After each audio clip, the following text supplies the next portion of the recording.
Paris, un matin d'été, ou plutôt Paris-Plage. 250 parasols, 350 transats, 5000 tonnes de sable et des milliers de visiteurs.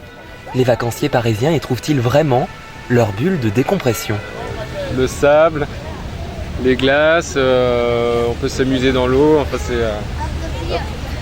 ça ressemble fort aux vacances, oui déjà. Vous voyez quand il fait du soleil comme ça, pourquoi d'aller prendre l'avion pour aller si loin?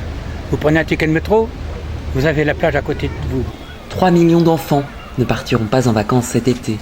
À Paris-Plage, ils viennent jouer et surtout s'évader. Heureusement qu'il y a Paris-Plage pour un petit peu tous les budgets aussi. Quand on peut partir, c'est bien. Quand on peut pas, heureusement que ça existe. Et voilà, mon petit garçon, là, il s'amuse. Il est tout à fait calme.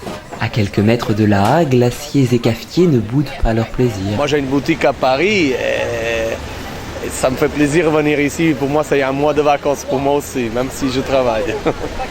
Initié il y a 12 ans, Paris-Plage voulait rendre les berges de la Seine aux Parisiens, le temps d'un été. Damien Massé est aujourd'hui aux commandes de l'événement.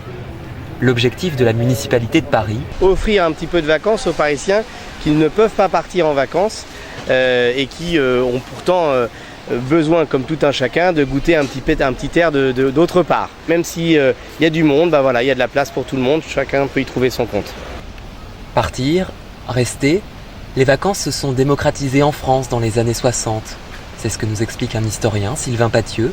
Il nous répond via Skype, depuis son lieu de vacances. Pour certaines catégories sociales, les vacances, ça va être un moment de repos.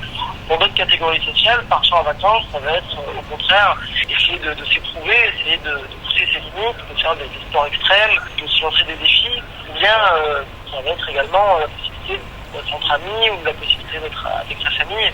Donc on peut tout à fait partir en vacances sans partir en fait. Être en vacances sans partir.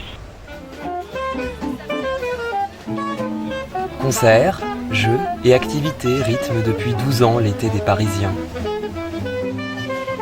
Avec un budget en baisse d'1 demi-million d'euros par rapport à l'an dernier, nombreux sont ceux qui s'inquiètent du devenir de leurs vacances à moindre coût.